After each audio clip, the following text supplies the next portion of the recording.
Hello, everyone, and good afternoon. It's great to see you here, well, virtually at least, for this financial aid presentation. My name is Miranda McCall. I'm the Assistant Vice Provost and Director of the Financial Aid Program here at Duke, and we are very, very excited to welcome you. Today, we're going to be spending some time with both our financial aid team, some of whom you're probably beginning to see come into our panelist selection here. And so they'll be alongside me as we go through our presentation and as we answer questions at the end. We're going to be talking about our top financial aid tips for you to help you understand how to use your financial aid, all of the programs that are available to you, and then we'll spend some time actually taking questions from you as we go. So as we get to that Q&A section, you'll notice you'll have the ability to submit questions. I'll answer some live and some will be answered right there in the Q&A section as well. And so let's go ahead and get started. The first financial aid tip that we have for all of you is that you all have a financial aid office here full of counselors and a large team that is ready to assist. Some of you may have already interacted with your financial aid counselor. Many of you might not have had a chance yet. We're looking forward to doing that over the course of the next year. And you'll get to know your counselor over the course of the next 4 years. You'll be able to see who these folks are in Duke Hub. And that functionality to see who that final counselor is going to be to help guide you through should be online probably next week. So as you begin kind of forging your way through classes and coursework, you'll also have the opportunity to begin interacting with that counselor who's going to be your guide as you go through. And the piece that we'll reiterate quite a bit as we go through this presentation is if you have a question, we want you to ask. We would much rather you have good information and that information coming from us. You can ask us, you can find it on our website, you can give us a call. Any of these things, we're happy to interact with you and make sure that you get the right information and you make the most of your Duke opportunities. And to make the most of your Duke opportunities, we wanted to start just by laying out some of the top tips that we have related to financial aid. Every year, there are questions that come to us that students need to know. And we feel like often we hear that wasn't clearly understood. And so we want to make sure that you have the best information possible. So to that end, on-campus housing changes are free. So a lot of times students are concerned, what if I need to change my room? What happens in sophomore year if I want to live in a certain space in the quad? What if one room costs more than another room? At Duke, these kinds of housing changes don't cost students on financial aid additional money. The only exception there is related to, there are some premium rooms that are not covered by financial aid in most years. And so generally speaking, almost all of campus housing is open to students on financial aid, and you don't have to worry about making a room change and to how it's going to impact your bill. The flip side of that is dining changes will change your bill. So with that, if you, I know everybody here has a meal plan, but there's going to come a point in time where you're going to be able to choose your meal plans and you'll have lots of options. And we want you to understand that your financial aid is static. And so when you change that meal plan, if you choose a bigger one, your bill will go up. If you choose a smaller one, your bill will go down. But your financial aid doesn't adjust like it does for your room. The last piece that we feel like is really important to highlight for you today is that health insurance costs can be waived.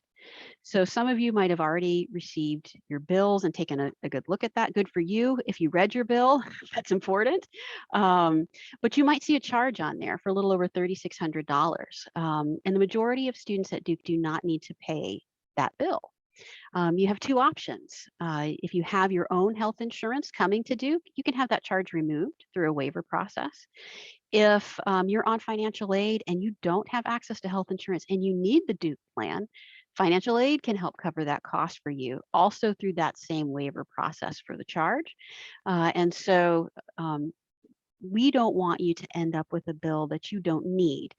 And the reason we're bringing this up now is because the deadline to submit your waiver request is September 15th, which is coming sooner rather than later. And to be able to take care of this, you will actually go online into your Duke Hub account.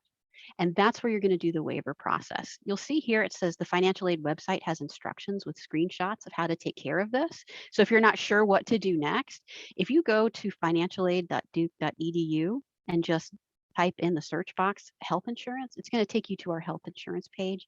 And you'll be able to see instructions for how to get that charge waived for you. One of the other top questions that we get related to financial aid, especially at the beginning of a semester, is about work study. What is work study? What do I need to do to find a job? How do I get paid? And so I'm just going to tell you a little bit about the work study program, and we'll be happy to answer more questions as we go through the presentation and into the Q&A. But it's an on-campus job. You saw that in your financial aid offer. But to be able to utilize the funds, you'll actually need to find a job. And when you do, the paycheck is deposited into your bank account. So the money doesn't go against your tuition. When you earn money through work study, that gets paid directly to you like any other job. The difference is we're through the financial aid office paying the majority of those wages that you're earning at your job, which is why it's considered financial aid. But you'll have the opportunity to view jobs online. And it's okay if you don't want to work. You're not obligated to take that work study job, but if it's available to you if you'd like. If you decide that you do want to work and earn funding through the work study program, you can find a job on Duke List. So there's a work study page specifically there. There's a work study page on our financial aid website that can tell you how to find jobs on campus. And some of those things can help with your on-campus expenses. But we get a lot of questions this time of year about, well, I need money right away. I haven't earned my work study job. How am I going to do things like buy my books? I signed up for a class that says I've got to buy online course materials. How do we pay for that? And you'll notice the charge for those things wasn't on your bill from Duke. Most families use their family contribution to buy the books, supplies, and materials that are required for classes. It was considered when we put together your overall financial aid offer, but most of the time, the family contribution is in part expected to go towards paying those costs that Duke doesn't bill. People want to know, how much will my books be? And that depends. It really depends on the courses that you take. It will depend on the specific classes and the professor. And it varies widely from semester to semester. So what you spend in this first semester, it might look differently depending on what you take next semester as well. Of course, you may want to know, what do I do right now? If you're looking to buy books, we encourage you to shop around. You do not have to buy books strictly through the Duke textbook store. You can go online, you can rent books. When this semester is over, you'll have the opportunity to sell those books back to be able to recoup some of the cost as well. But there's also a program at the Duke Library called Top Textbooks, where books can be checked out for a period of time and you can use those for your courses. For students involved in the Duke Life program, there's also a new program where you can complete a form to see if you qualify for a loan or textbook for the semester through them as well. It's a new program this term. And again, that's through a form, and we can provide a link to that on our website later after this presentation as well to show you how to connect to that. You can also reach out to your financial aid counselor and they'd be happy to forward that to you as well. In addition, we get a lot of questions about, I don't have a laptop. I still need to purchase one. What options might I have to receive a computer? We don't provide grant assistance for laptops, but some students, if you would like to purchase one, there are a few ways to do that. Those two ways are generally, you can come to our office and we can help you with a loan to cover the cost of your laptop. Duke Stores also offers payment plans if you would like to purchase one through Duke Stores, and they'll just send that to your bill and you pay it off in installments. And again, Duke Life has also launched a loaner laptop program. And so similarly, you can complete a form with their office to determine if you might qualify to receive a loaner laptop over the course of the term. Those are some of the main options for purchasing. The other option is sometimes students can receive outside scholarships. If you have an outside scholarship and you'd like to see whether or not that can help with the cost of a laptop, we can talk with you about that too, if that's an option. the Flex spending account. So hopefully everyone has received their Duke card by now. You've been getting around campus with it, but tied to it is also something called your flexible spending account. And so you can use your Duke card, which by the way also includes your mobile phone, and that's how most of us are using that now. You can use it at any campus vendor. And it's an easy way to pay for things around campus, but it's not connected to financial aid in any way. So if you choose to use Flex, it's tied to your account here at Duke, your student account, and to your bill. You've got a couple of ways to use it. You can go in the mobile app, put money on your card, and then spend that down. That's what we recommend that you do. Otherwise, if you try to use your Duke card for purchases, it will be billed to your account, which means that could, if you didn't pay it off in time at the end of the month, could accrue late fees and registration holds for next semester, which we wouldn't want to see. So if you have the ability to transfer money from your bank account right onto that Duke card, that's the best way to add funds to your account. You can monitor your Flex online, again, right from that Duke Hub mobile app. That's how you transfer money, and you can also see your balance. One of the things that we just want to remind students of in terms of using your resources for financial aid is the fact that we not only support students through the academic year, but you have the opportunity for summer support as well. Students on financial aid can be considered for up to 2 terms of financial aid. And that includes study abroad programs. And so as you're going through this year, we want to remind you to consider your options. It's not too early to think about summer.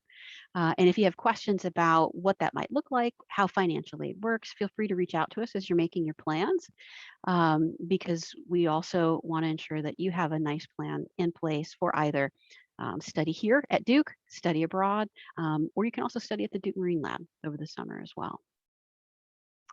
And I want to see if my colleague is here, because our office does more than just financial aid. It's more than just the bill that you might receive and trying to get you help for that bill. There's a whole world of advising that takes place, and one special piece of that is through personal finance at Duke. And so the Student Loans and Personal Finance Office offers counseling above and beyond just this basic financial aid.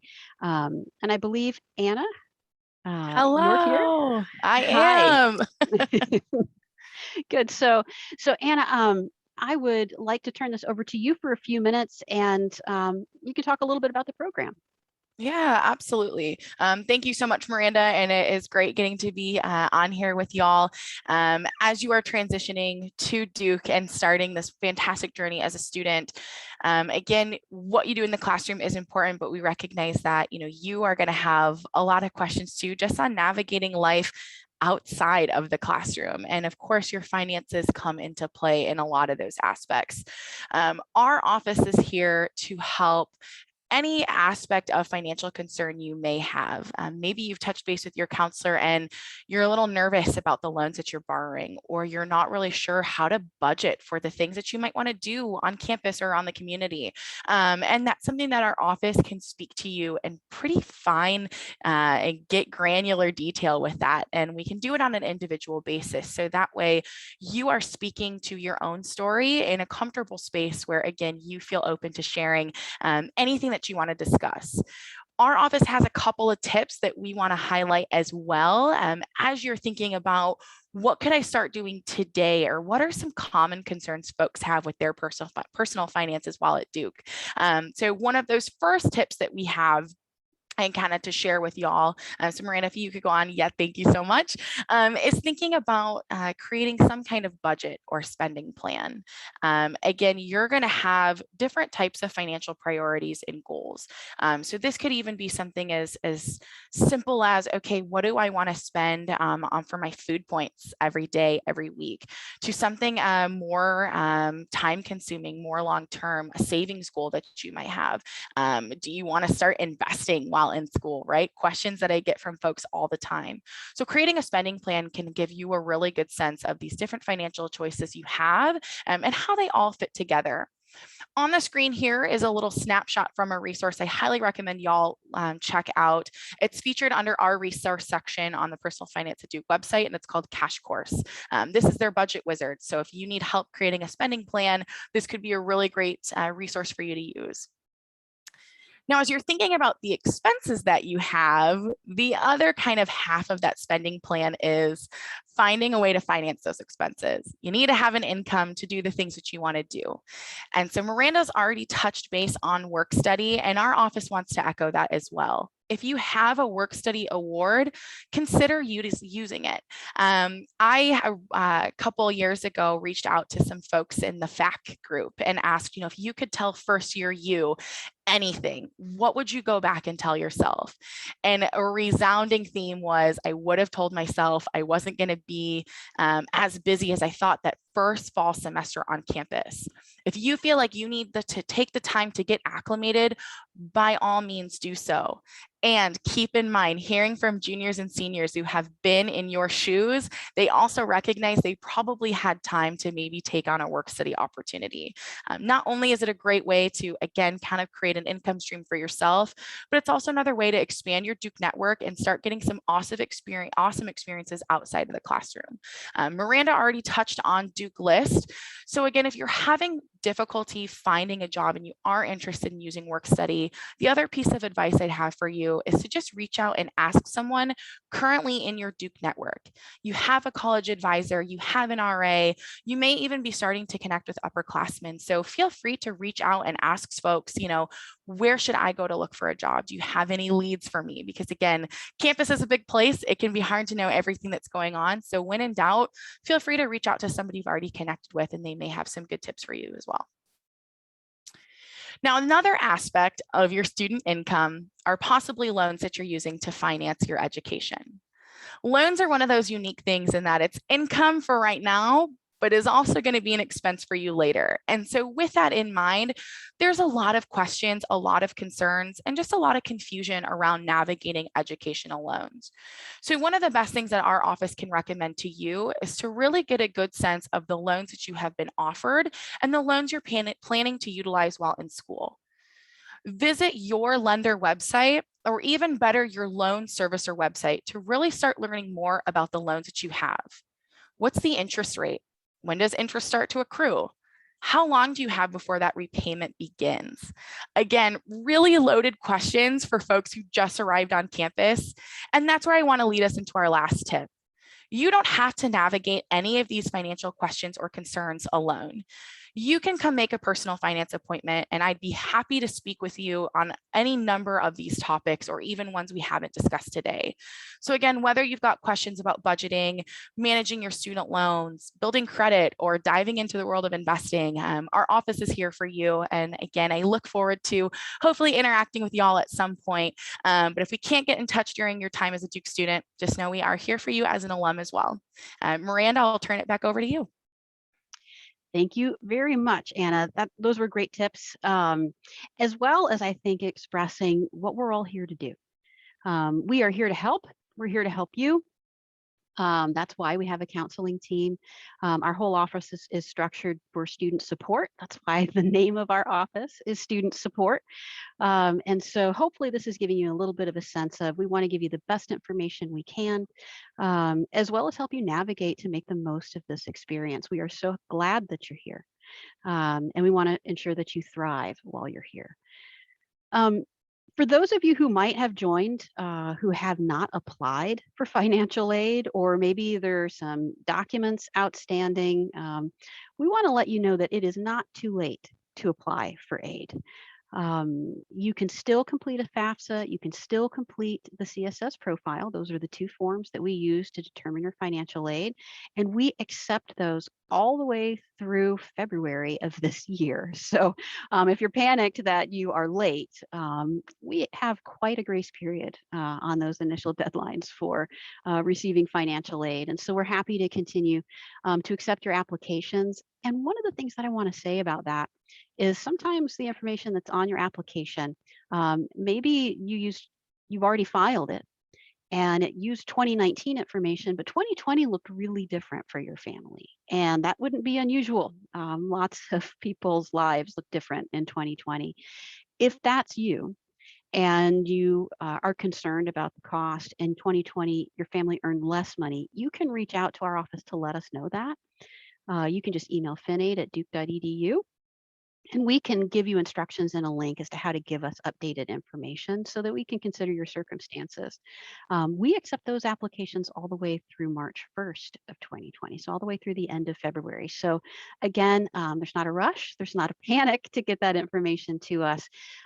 Any adjustments that we make, so if we do find that you qualify for more aid based on that 2020 information, um, even if you gave it to us in January, we would adjust this whole academic year for you. We wouldn't just do the spring semester. If we receive it after March 1st, we'll use it to adjust next year's financial aid for you. And so there are plenty of opportunities to work and talk with us as we go through. I wanted to spend a little time talking about a few more tips as we go, and also some of the questions we get asked. And a huge one is always, can I get more money? As we go into the next year, how do I find external scholarships? Is there any way for me to get more money for this year? And our office deals with funding through Duke and through the federal government. And so we don't coordinate outside scholarships, but we do keep some lists of places where you can find additional funding. And that's on our website as well. And of course, you all are probably familiar with things like the College Board Scholarship Search Engine and FastWeb. But in the event that you're not, we would encourage you to use these search engines.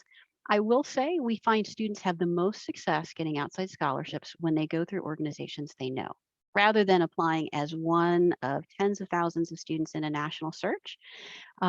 Using something in your local community that offers scholarships, we find students have the highest success rate doing that. Or maybe it's through a parent-employer relationship and they offer scholarships. We encourage you to take a look first at home and then apply broadly where you can.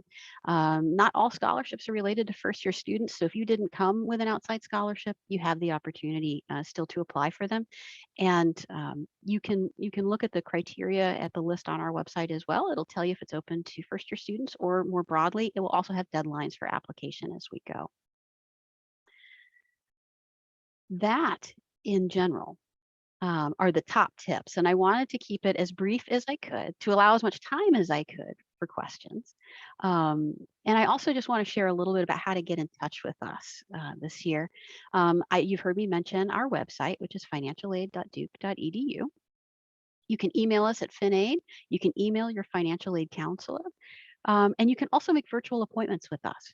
So you can do that right from our website, from the Contact Us page. You can schedule an appointment, and we're happy to see you.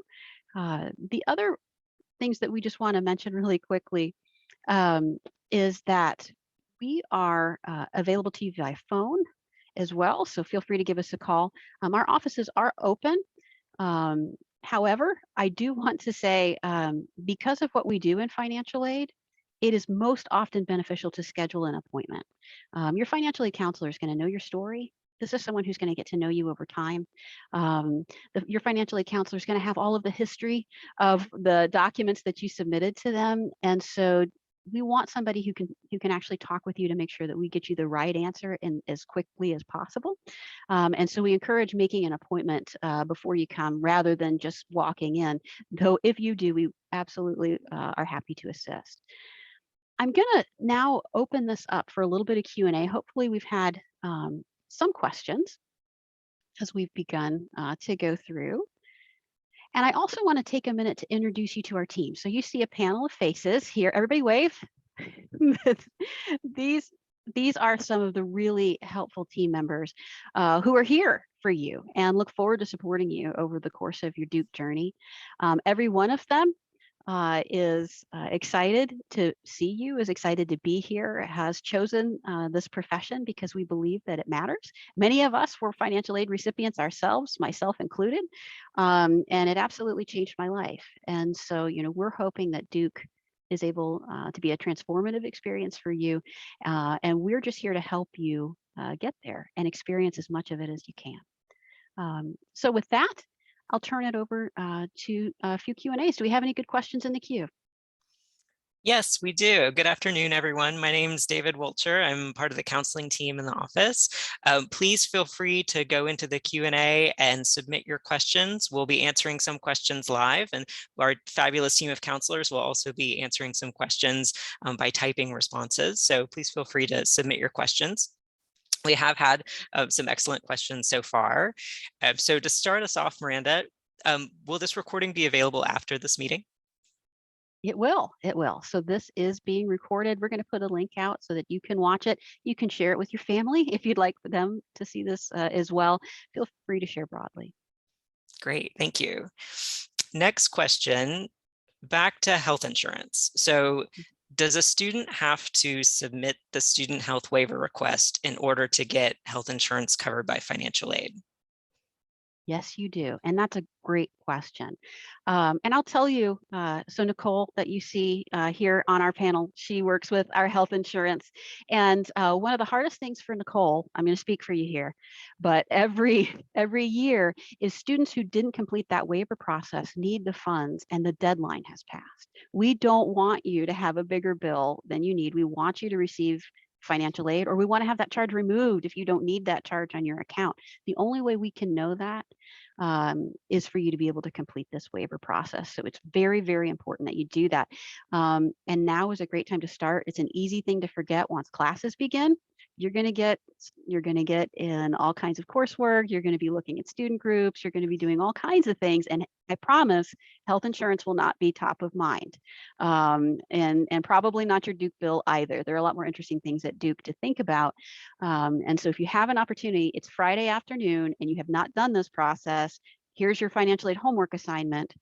Please go and complete the health insurance waiver process if you have not already done so. It's going to help you no matter whether you need the charge or you need our help. Either way, you'll need to complete it. The good news is, if you are a student on Duke Health Insurance and we go through the waiver process, we're not going to make you do that every year. If you need to have the charge waived and you have your own insurance, that you will do every year. But just keep in mind, it's something at the very beginning of every year we're going to be kind of putting out there and asking for. Thanks, David. Great, thank you for that. Next question, how would a student add funds to their Flex account? You can do that right from the mobile app. So if you log in, and I believe there are also instructions on the Duke Card site about how to go about adding funds, you'll have the option to tie an account to that Duke Card. I have done this myself because I admittedly would go to the gym and then subsequently purchase snacks. And so that is something I always did on my Duke Card. And it was really convenient. If I started running out of funds, I was able to tie it to my bank account and move those funds over. So you can do it right from the mobile app. There are also kiosks on campus where you can do that. If you don't have a mobile phone or you don't want to use the app on your phone, you can also do it at the Duke Card office if you want to go by there. So there's several ways you can add funds. Great, thank you. Next question, this is a good one. So is the amount a family should pay by September 1st, is that the amount that was on that first bill, or is it the amount in Duke Hub under What I Owe? That's a great question. That's a great question. So generally speaking, if you can go on Duke Hub, that is a live account of what you owe. So the live account shows everything that's already actually been credited to your account. So what you might have seen on your bill could have had what you anticipate to receive. That bill may not have everything. If you have outstanding documentation from us, it might be that the aid that they expected that you might receive when the bill was issued isn't actually what's coming. And so we would encourage you to go to the What I Owe. And if you have any questions about that, feel free to reach out to the bursar's office. Or you're happy, if you have questions about the aid that you see there, you can reach out to us as well. If you pay your bill, you're never wrong. Right? So if you pay the statement that you received, you're never going to be wrong for paying the statement. But we understand that things might have changed. Sometimes people ask us this question because they got their bill and then they decided to sign up for a loan, for instance, to help cover a portion of that bill. If you're expecting that to come in, you don't have to pay what was on that statement just because you saw it. It's okay to go to Duke Hub and pay the difference. So That's a great question. And the answer is it varies a little bit depending on, did you take any action after that bill was actually mailed, because that was taken as a snapshot in time, and lots of students take loans subsequent to that, or receive additional aid, outside scholarships, that kind of thing that can help. Great, thank you. Next question, if we could go back to laptops. So could you say a bit more about what financial aid would be available for laptops? Sure. So financial aid doesn't use grant assistance to cover laptops. It's also not something we think about when we prepare financial aid generally. So if you need a laptop and don't have one, if you were to contact us, we'd give you a couple of options, generally in the form of loans. So we would say, you know, that here are your borrowing options in order to purchase a laptop. As we mentioned, Duke Stores also has a purchasing program. One thing that we would caution you on is we'd like to look at your federal loan eligibility first, because the interest rate tends to be lower than the cost of borrowing through Duke Stores. So I'm sure Duke Stores might not like that I'm telling you this information, but my goal is for you to make the best financial decisions you can here on campus. And so it may be that that ends up being a better plan for you, but we'd like to check on your federal loan eligibility first. So feel free to reach out to us. That's the primary way that we assist students with laptop costs.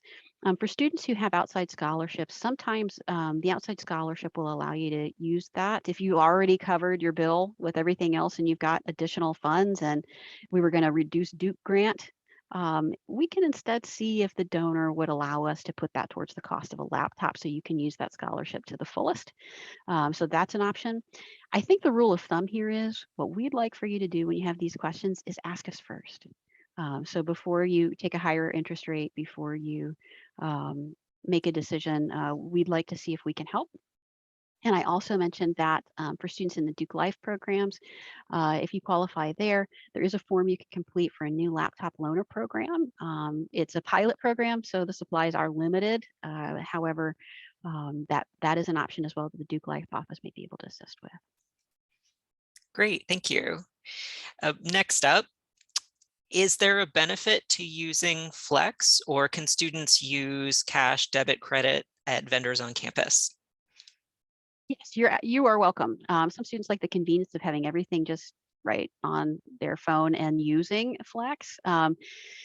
With the fact that some students are tying credit cards to their phones, what we like about it is it can be a fixed and finite amount of money. If you've preloaded your Flex with a certain amount to spend on campus, it can help.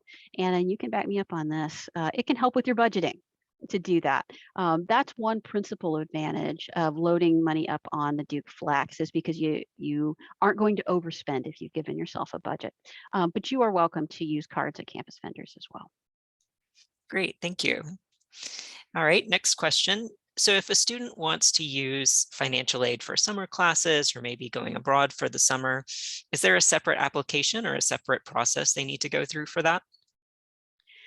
There is no separate financial aid application for summer. So you've applied, we have your household's financial information, and so you don't have to file a separate application for summer in order to attend. That said, of course, if you want to go abroad, you're going to need to work with the Global Education Office to apply for their programs. And so you'll want to reach out to them and find out what your options are, but we'll automatically consider you for financial aid. One of the things, again, and I know we keep bringing up the website, but it really does have some helpful tools to help you figure out how much money you might be eligible for if you were to make a decision to go abroad or to do summer school, to study at the Marine Lab, any of those options, it can be helpful. And in quick preview, I'll just say we are in the process of developing a new website. And so with that come spring, we probably will have some new content for you out there and hopefully make the process even easier for you moving forward. Great, thank you. Could you say a bit more about the family contribution? Is that part of the Duke bill? Does it pay tuition, or is it used for other types of expenses? Sure. So the family contribution is what we calculated that your family would be able to contribute towards the cost of college. And as you heard me mention earlier in the presentation, that's not just designed to pay the bill. Your family contribution might be less than your bill. If you accepted your loan, for instance, if you were offered a loan in your financial aid offer, it might be that when you look at your family contribution and you look at the bill, you're like, these numbers aren't the same. And in large part, that is because your family contribution is also used for things like what we don't bill you, the travel to get to Duke. I mean, you're all here now, but that was an expense to your family unless you're from the Triangle area. The other thing that we factor into that is the cost of startup for you. Every year we know that students have miscellaneous expenses. You're going to buy toiletries. You're going to do those things. Family contribution is designed to cover those as well. Work study is designed to assist with those as well as you go throughout the year. But you may not choose to work and use the funds in that way. Those things are flexible. The family contribution, some of it will go towards your bill, but the rest is to help you plan and fund those things that are associated with the college costs that don't show up on the bill. Great, thank you. Next up, could you say a bit more about the reapplication process for financial aid? What will students need to do, and what's the time frame for that? Great question. So you'll apply for financial aid every year. The applications are generally due for returning students in February. We ask that you complete the FAFSA and the CSS profile again. The good news is, I think we're looking at ways to simplify that process. The College Board has let us know that they're streamlining their questions, so hopefully it will be a little bit easier in future years to get through the application than it might have been in your memory when you applied last year. But that being said, every year you'll complete those applications, and then we issue aid just before the bill in the summer. So you'll be able to see how much you qualify for once we have all the firm tuition numbers, and right before we receive bills. Bills in typical years usually go out in late June, early July, which is when you'll get your financial aid for the following year. Great, thank you. Could you say a word about food points? How do food points relate to financial aid? There are some food points, I believe, in the dining plans, but you have the opportunity to purchase additional food points. And so you can add to that. We would encourage you to maximize your use of your dining plans because food points aren't the best way to finance your food on campus. They're not the most cost-effective way to finance your food on campus. And so you notice we said financial aid doesn't change based on your choice of dining plan. And so what we see students do a lot, and I want to tell you this now, and hopefully this can stick with you. What I'd like for you to know is we see so many students in their sophomore year choose the smallest dining plan because they believe it will save them money. And students run out, they don't have enough meals, they don't have enough points in that plan. They aren't near the vendors they thought they could use those points at the right time of day to utilize the plan. And so they begin to charge dining points and end up paying more than they would have had they bought a larger plan. And so one of the things we want to encourage you through this first year is to look at your eating habits, to look at the campus venues, to determine what might make sense for you. And don't try to just buy the smallest plan because your bill will go down. Buy the plan that's most cost effective, which might be the middle plan. If you love eating at campus eateries and you want to get the big plan, that actually is still more cost effective than trying to just go the middle of the road plan and then add the points on at the end. So keep that in mind as you go through because you can get the points, but we encourage you to leverage your plan to the fullest extent possible because that's going to save you money. Great, thank you. Could you say a bit more about how financial aid applies for studying abroad? Sure. So you are able during the academic year to choose from all kinds of programs. If you've opened the Global Education website and you've clicked on programs, the list is long. And you can go there by region, you can explore. There are programs sponsored by Duke and programs direct through other universities. There are lots of opportunities around the world. Financial aid travels with you, but your family contribution stays the same, provided the program isn't more expensive than Duke. So if it's not a Duke program, if it costs more than a semester at Duke, that difference would be up to you to cover the cost difference. But any other program up to the cost of Duke, your family contribution remains the same. And so you'll pay the same no matter where you study in the world, unless it's more expensive. And one thing I'll say to that is because of Duke's cost of attendance, that gives you a lot of options because there are a few programs that are more expensive as you go abroad, but many, if not most, are not. And so with that, you have lots of options, and our financial aid will transfer to you, and you will just pay that program with the aid that we provide. The other thing to keep in mind is in summer, we only run Duke study abroad programs. And so you'll be able to select from a list of Duke run programs and travel with other Duke students abroad. And your financial aid, if you qualify for summer aid, will transfer to that as well. Great, thank you. Next one, you're welcome to answer. Laura might also want to chime in. The question has to do with whether parents are able to make meetings with counselors or reach out to counselors to ask about their students' financial aid. Absolutely, and we strongly encourage them to do that. We have found that in the last year, we've been more accessible than ever as we've opened up to virtual appointments because we're able to host those with your parents. And that's given us a great way to connect with them when they can't make it to campus for in-person appointments. Of course, we respond to phone calls and emails, but if they would like to make a virtual appointment with us, we are more than happy to do that. And I will also say our office is open. You can visit it in person. I think I mentioned that.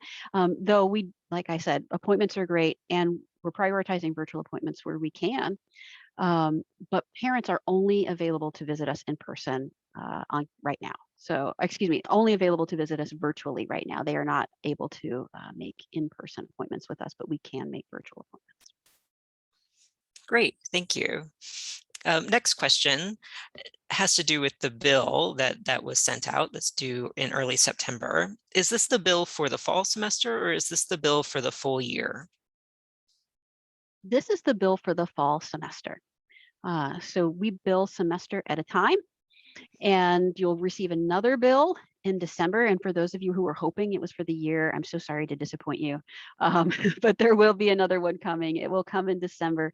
It's due in early January. And so usually what you're seeing in the spring semester, or excuse me, in the fall semester, you'll see that same amount in the spring semester, all things remaining equal. Your aid is generally split evenly. The main difference we see from semester to semester is something like that health insurance charge. So I'll bring that back up again. So make sure that you take a look at that and make sure that's not what's driving what you're seeing on that fall bill. Great, thank you. Speaking of the bill, the relationship between what a family's billed for and that EFC, the family contribution. The question is, should the bill be less than the expected family contribution so that the family contribution can also cover those non-billed items? That will depend on your financial aid offer, and it will depend on whether or not you utilize student loans offered to you. So if you accept your loans, that makes a difference. Not all students do. And if you don't need to use loans, we wouldn't encourage you to do so. We don't want you to borrow more than you need. But whether or not those two numbers, one is smaller than the other, will largely depend on whether or not you accepted all of the aid that was offered to you in your financial aid offer. Great, thank you. So pivoting back to health insurance, we've gotten a few questions about how students know whether their health insurance waiver request has already been taken into account. Could you say more about where in Duke Hub they might look or what office they might contact? So, Nicole, I'm going to pivot to you on this one to be able to answer this about where things are in the process, because there is a little bit of a process to it between the time that you might submit that waiver and when it's removed from your bill. Do you want to speak on where we are in the timeline, Nicole? Sure. So if you have recently completed the waiver on your hub, it does take up to 2 weeks for that to be processed. So the determination can be made whether or not your current coverage is sufficient or you do in fact need to be on the Duke plan. So accounting for 2 weeks, if you are past that time, you can contact their office, the health insurance office. If not, do please allow a little more processing because they have to process every student, undergrad and graduate, so it does take a little bit of time. That said, the waiver itself lives on your Duke Hub under the forms and requests section. So if you have not done anything, you should be able to log in, go to the forms and requests, see the waiver, and complete it using your current coverage to a third party or a parent. If you have completed the process and you realize, oops, I enrolled and I realized I should have completed the waiver. I did send an email to students a little while ago But regardless of if you have that original email or not, you can contact our office for the language that you need to have your account reset. And it's pretty straightforward. So instead of you guys having to figure it out, you can just email us for the language to submit directly to the health insurance office to get that reversal processed. So that's if you've not done anything, if you realize you've done it incorrectly. So if you have completed the waiver and you're still either waiting for processing or you think it's complete, you've been notified that your insurance was either approved and that charge was removed, or it wasn't approved, and you're looking to see if we have increased your aid.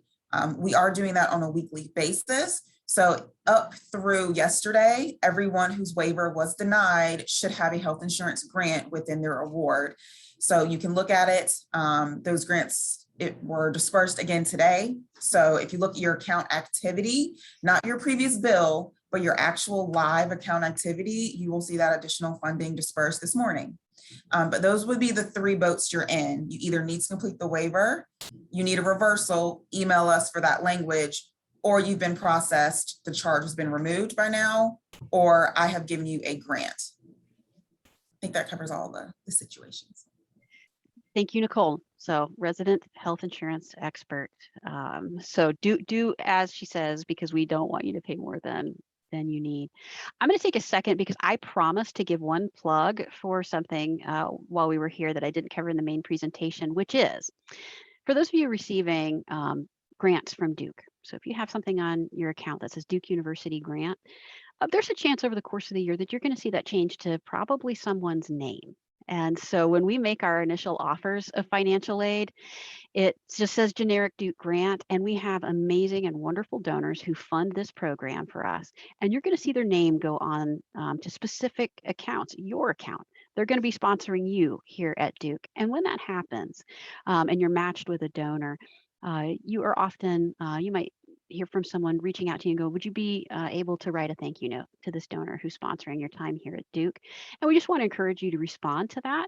It means a lot. It's what helps to keep our program running. When donors hear back from students and the impact that they're having on you and your lives, it helps us continue to grow the program and fund it, hopefully in even richer ways as we move forward. So I did want to just mention that to you. And if you see that change on your account, don't panic. We're just matching you with a donor. Great, thank you, Miranda, and thank you, Nicole. Next question. What happens if a student doesn't accept the work study that's in their award? Nothing bad. So don't worry, you don't have to accept it. You don't need to take any action. If you don't want to work on campus, you can leave that as is. There's no need to decline it. We'll keep that offer out there to you throughout the course of the academic year. If you change your mind and in spring semester you go, you know what, Anna, you were right. I had a little bit more than I thought, or I just met this great faculty member and they've got a spot and I want to work. We're going to leave that offer out there for you. And then you can accept it at any point during the year and we can help kickstart you there. But you're under no obligation to accept that work study award if you don't want to work right away. Great, thank you. Similar question. Where would a family look if they were interested in taking out more loans than were offered in their original aid award? Also a great question. So we're going to want you to do a couple of things. We have a page on our website that is for loans specifically, and we've hopefully structured it in a way, and I'm going to give a shout out again to Anna and the student loan team for this, to inform you about borrowing. We don't want you to just borrow, or a parent just to borrow without being informed. And so there's really good information. There's even a comparison tool there that can help to compare interest rates and terms. And one of the things that we want to let you know is if you haven't fully utilized the federal loans right now, those are the best rates. So if you have seen direct loans, direct subsidized loans, direct unsubsidized loans, those rates are far more competitive than what we see from most private lenders or in parent loans. And so we want you to utilize those first. So make sure that if, depending on how much you need to borrow, you can reach out and request the maximum in those, and then determine the difference that you might want to look at through these comparison tools through lenders in the market. We do have a recommended lender list. So these are folks that we have worked with and trust and believe are good companies to work with. You can view that on our website as well. Great, thank you. Next question, where should families go if they have questions about their payment plan? If they have questions about, it would depend on the question. Largely, I'm expecting it might be about the logistics of the payment plan itself, in which case that is hosted by Nelnet. And so you could direct those questions to Nelnet themselves. So you should be receiving monthly statements from them. You can log into your account online. You can submit a customer service request there. That would be the best place if you have questions about how your account is functioning. If you have questions about your bill or the amount that's being drafted relative to what you're seeing on your bill, you can also reach out to our student accounts office, who we like to call the bursar. But basically it's our accounting office, but we use the word bursar. You hear that thrown around on campus a lot, but that's the student account office. And so if you have questions about what you're seeing in terms of charges on your bill, that's a great place to go to direct those questions. Great, thank you. Pivoting back to appeals, could you say a bit more about how a family would appeal for an income loss that's happening right now in 2021? Yes, I can. And that's a really good question. I'm glad you asked that. During the presentation, I addressed what happened in 2020, but that does not mean that things are frozen and that there aren't things that are happening in 2021. If things are happening in 2021, we would wait until the annual year is closed, and then you would file your 2021 taxes. So if you are able to file 2021 taxes early and you can get them to us before that March 1st deadline, we would look at those 2021 taxes and we could do the same thing we could with 2020 and revise this year's financial aid. We understand not everybody's able to do that, but if we receive your taxes after March 1st of 2021 or 2022, at that point in time, we would still review them and we would use that as the basis of your aid for next year. So you could receive increased financial aid in the upcoming year based on those circumstances. Great, thank you. So back to outside scholarships, could you say a bit more about how outside scholarships factor into financial aid after we receive them? Absolutely. So almost all students receive an offer of work study when they receive their financial aid. And depending on your income, you might also see a loan offered to you as well. When we hear that you're getting an outside scholarship, the first thing that we want to do is try to take away how much you feel like you might need to borrow, or whether or not you might need to find an on-campus job right away. So the first thing we do is we apply that outside scholarship to those two pieces. And then once that's been filled by the outside scholarship, at that point, it would begin reducing Duke grant. Your financial need would be considered to be met, and so the Duke grant reduces, but only after we've eliminated those first two factors. And one thing that's important to point out is sometimes we do that, we receive it, we'll go ahead and reduce those offers. And we hear from you and say, actually, I still want to work. Actually, I kind of was counting on that loan and this funding too, in part. Can I still get that loan back? And the answer is usually yes. So we'll take a look at your account. If you let us know that you need that loan or you need that work study, you may still be able to do those things, but just reach back out to us and let us know. Great, thank you. Next question is about tuition increases. Could you say a bit about how tuition increases might affect a family on financial aid? Yes, I can. Tuition increases should not affect a family on financial aid. And so as tuition increases, financial aid also increases. So if they came today and said, sorry, everyone, we were just kidding. Tuition is now $3,000 more than it was yesterday. And you're on financial aid, your financial aid is going to go up by $3,000. So the tuition increase doesn't impact how much aid you're receiving from us. We saw this actually is the case last year when they decreased tuition after we'd done initial aid offers, because they weren't charging as much. Financial aid went down because we covered the cost of tuition. The good news is that's probably not what will happen. And for a student on financial aid, you're going to probably see that tuition might go up next year. And if it does, you'll see your financial aid increase as well, as long as your income remains the same. The reason people might see a decrease in financial aid over their time at Duke would be almost entirely due to increases in a family's income. So if a family's income changes, or you were to have a huge influx of assets, so if you win the lottery, we will change your aid, just so you know, that could happen. But Generally speaking, your aid changes in response to changes in household income. Everything else being the same, it continues. One piece, and this is going to be really important, and I know it's 3:57, and so I'm going to say this, and I hope for as many people who are still here that you hear it, because this is important. We put it on your financial aid offer letters. The biggest impact to your financial aid that you might see over time is if you have a sibling in college. If you have a sibling that was attending college at the same time of you and they graduate, it will impact your financial aid, because you'll see your financial aid go down, because now your family's ability to afford college is now just for you. If you have a younger sibling getting ready to enter college while you're here, you will see your financial aid go up significantly, because now your family's trying to take care of 2 students in college at the same time. So keep that in mind. That can also affect your financial aid from year to year. Great, thank you. You're right, we are almost at the end of the hour, so we'll let this be the last question for now. But of course, folks, please feel free to reach out to us at finaid@duke.edu, email us, make an appointment with your counselor. We'll be happy to help. But for now, the last question will be, so a student is looking at their housing options already for their sophomore year, and they're trying to decide where they want to live on campus. And the question is, if they choose a more expensive housing option, like an apartment, will their family contribution go up? If you are in standard Duke housing, but that might be a single, it might be, like I said, somewhere with a really nice view of Cameron. Depending on what you're able to select, your financial aid will change to help cover that cost. So as long as you remain a student on financial aid, the changes that you're seeing on campus will continue to be taken care of.